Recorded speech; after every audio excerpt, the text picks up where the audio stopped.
जैसा कि last episode में हमने देखा कि वॉरियर ली शान लुओ फैंग को फाइट के लिए चैलेंज करते हैं और फिर उन दोनों के दरमियान एक काफी ज्यादा ऑसम फाइट होती है जिसमें लुओ फैंग उनसे जीत जाता है। और फिर इसके बाद लीडर होंग और लुओ फैंग के दरमियान फाइट हुई थी जिसके एंड में हमें ये नहीं दिखाया गया था कि इन दोनों में से कौन विनर है।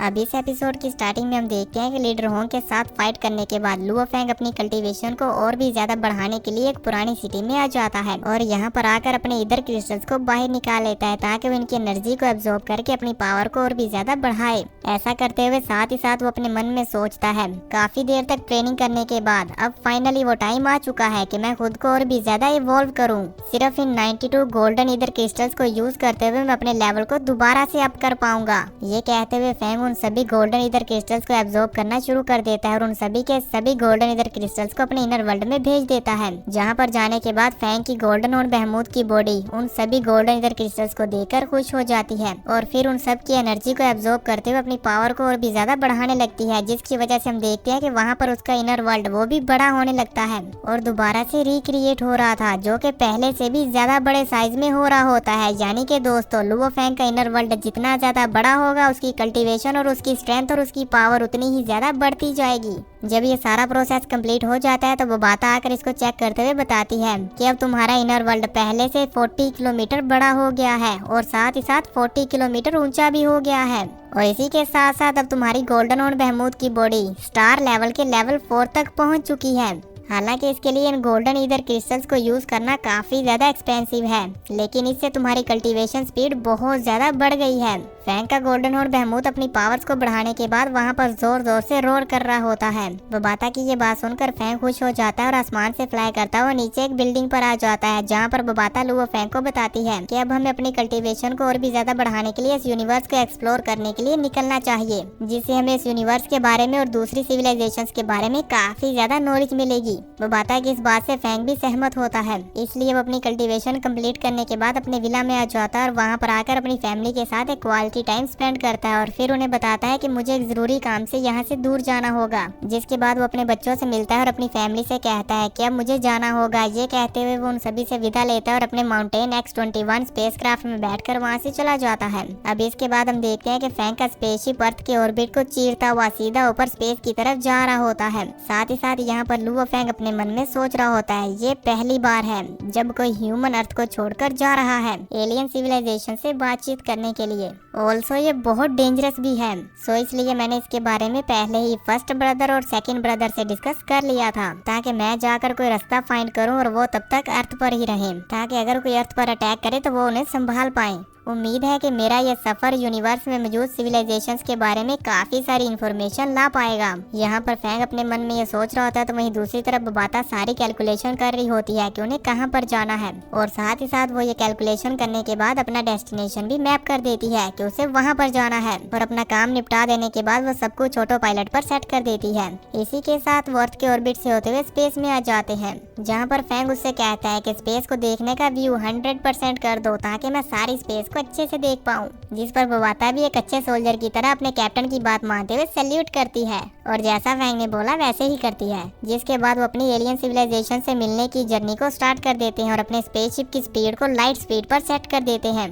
इसी के साथ उनके सामने एक स्क्रीन पॉपअप होती है जहां पर दिखाया जा रहा था कि लाइट स्पीड को एक्टिवेट होने में 30 सेकंड बाकी हैं। सिर्फ 30 सेकंड में हम लाइट स्पीड तक पहुंच जाएंगे और फिर वहां पर उन 3 सेकंड का काउंटडाउन स्टार्ट हो जाता है, जिसे देखते हुए फैंग कहता है पहली बार किसी और प्लेनेट पर जाना जहाँ पर लाइफ है, ये आसान नहीं होने वाला। मुझे अभी से बेचैनी हो रही है पर मैं काफी एक्साइटेड भी हूँ। जिस पर वो बाता उसे कहती है जस्ट रिलैक्स, हमारा स्पेसशिप बहुत ही जल्द लाइट स्पीड तक पहुंचने वाला है। वो बाता यहाँ पर फैंग को ये बता रही होती है, तभी हम देखते हैं कि वो काउंटडाउन सिर्फ 5 सेकंड का बचा होता है। 4 3 2 1 और इसी के साथ फैंग का स्पेसशिप लाइट स्पीड तक पहुंच जाता है और ये लाइट स्पीड इतनी ज्यादा तेज होती है कि फैंग को तो अपनी आंखों के सामने कुछ भी नजर नहीं आ रहा था। फैंग यहाँ पर फुली कंफ्यूज हो जाता है और उसे समझ ही नहीं आता है कि उसके आसपास क्या चल रहा है और थोड़ी ही देर में वो पोर्टल से होते हुए किसी और यूनिवर्स में आ जाते हैं, जहाँ पर फैंग को तो सब कुछ ब्लैक नजर आ रहा था और यहाँ पर फैंग को भी खुद को संभालने में थोड़ा टाइम लगता है। जैसे वो खुद को संभाल कर अपनी आंखें खोलता है तो अपने आसपास के नजारे को देखकर काफी हैरान होता है कि ये सब क्या है। फैंग को तो अभी तक नहीं मालूम कि ये क्या है और ना ही बबाता उसे कोई रिस्पॉन्स कर रही है, पर यहाँ पर हमें बताया जाता है कि ये है डार्क यूनिवर्स। और फिर हमें यहाँ पर इस डार्क यूनिवर्स का थोड़ा सा व्यू दिखाया जाता है। आप सभी लोग स्क्रीन पर देख ही रहे होंगे कि ये दिखने में कितना ज्यादा ऑसम लग रहा है।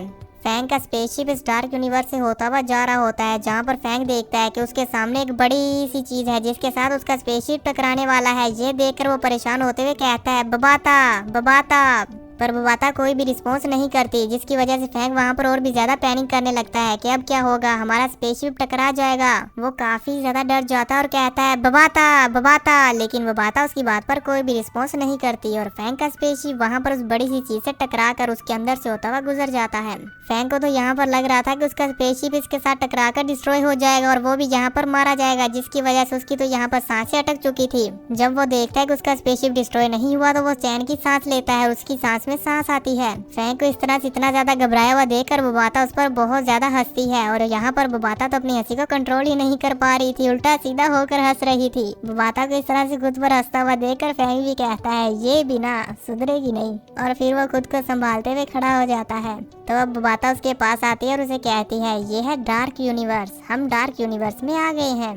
जिस पर फैंग उससे हैरान होते हुए पूछता है डार्क यूनिवर्स, जिस पर बबाता उसे डिटेल में समझाते हुए कहती है कि आमतौर पर जिस यूनिवर्स में हम रहते हैं उस यूनिवर्स में मौजूद मटेरियल लाइट स्पीड तक नहीं पहुंच सकता, लेकिन अगर तुम तेजी से आगे बढ़ना चाहते हो तो इसके लिए तुम्हें किसी और जगह से होकर गुजरना होगा, जैसे कि ये डार्क यूनिवर्स। इस डार्क यूनिवर्स की लोकेशन और हमारे यूनिवर्स की लोकेशन बिल्कुल सेम ही है, लेकिन इस यूनिवर्स की खास बात ये है कि इसका मटेरियल लाइट की स्पीड को भी पेनिट्रेट कर सकता है और इसी के साथ साथ डार्क यूनिवर्स में 1 लाइट ईयर तक ट्रैवलिंग करना हमारे यूनिवर्स में 10 मिलियन लाइट ईयर्स के बराबर है। अगर तुम स्टार्स के बीच में ट्रैवल करना चाहते हो तो फिर तुम्हें डार्क यूनिवर्स से होकर गुजरना होगा। बबाता की ये सारी बातें सुनकर फैंग उसे शॉर्टकट में हमें समझाते हुए कहता है तो इसका मतलब कि ये डार्क यूनिवर्स हमारे रियल यूनिवर्स में सफर करने के लिए शॉर्टकट है।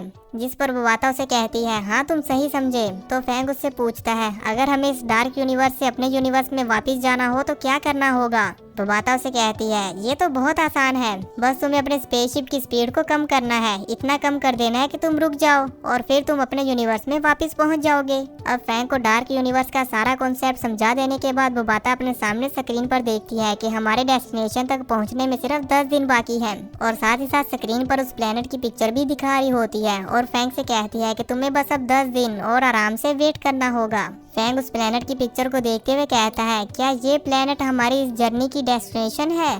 Planet dragon. बबाता उसे कहती है हाँ बिल्कुल। अब फिर इसके बाद हमें 10 दिन बाद का सीन दिखाया जाता है जहाँ पर हम देखते हैं कि लुओ फैंग और बबाता का स्पेसशिप एक वॉर्म होल से होते हुए बाहर आता है और इसी के साथ हमें ये भी मालूम हो जाता है कि ये लोग अपने डेस्टिनेशन तक पहुंच चुके हैं, जहाँ पर हम देखते हैं कि बबाता लुओ फैंग के साथ मस्ती कर रही होती है और उसकी आंखों को बंद करके कहती है गैस करो हम कहाँ पर आ गए। साथ ही वो उसकी आंखों के आगे से अपने हाथ हटा देती है। फैंग उस प्लेनेट ड्रैगन को अपने सामने देखकर खुश हो जाता है तो बबाता से कहती है लो हम आ गए।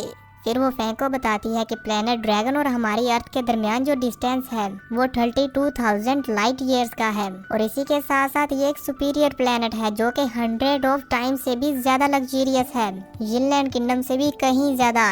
यहाँ आने वाला हर शख्स अमीर है। लुओ फैंग ये पहली बार है कि सोलर सिस्टम में अर्थ का एक ह्यूमन यहाँ तक पहुँचा है। ना सिर्फ इस सोलर सिस्टम में पहुँचा बल्कि एक एलियन सिविलाइजेशन तक आ पहुँचा है। तुम यहाँ स्पेस में अपना पहला कदम रखोगे। फैंग को यह सब बताते हुए बबाता काफी खुश हो रही होती है। इसी के साथ व्यू चेंज हो जाता है और दूसरी तरफ हम देखते हैं उस एलियन स्पीशीज को जो कि अर्थ पर अटैक करने के लिए जा रहे हैं। उनका स्पेसशिप एक पोर्टल से बाहर निकलता है। इसी के साथ उस स्पेसशिप का कैप्टन अपने एआई को आवाज देते हुए कहता है अटूका हमें पहले लाइफ प्लेनेट तक पहुंचने में और कितना टाइम लगेगा।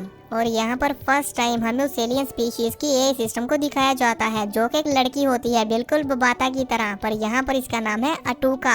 अब हम ये तो नहीं जानते कि ये बबाता की तरह इंटेलिजेंट है या नहीं, ये हमें आगे आने वाले एपिसोड्स में मालूम होगा। अटूका अपने कैप्टन को बताती है कि हम 61 डेज में उस जगह पर पहुँच जाएंगे, जिस पर वो खुश होते हुए कहते हैं ये तो अच्छा है। और फिर वो अपने साथियों से कहते हैं बहुत ही जल्द हम उस प्लेनेट पर पूरी तरह से कब्जा कर लेंगे जिससे हमें बहुत ज्यादा फायदा होगा। अपने कैप्टन की ये बात सुनकर वो सभी लोग काफी ज्यादा खुश होते हैं और फिर वो कैप्टन खुश होते हुए कहता है लाइफ प्लेनेट। वहीं दूसरी तरफ लुओ फैंग उस ड्रैगन प्लेनेट को देखते हुए कहता है प्लेनेट ड्रैगन।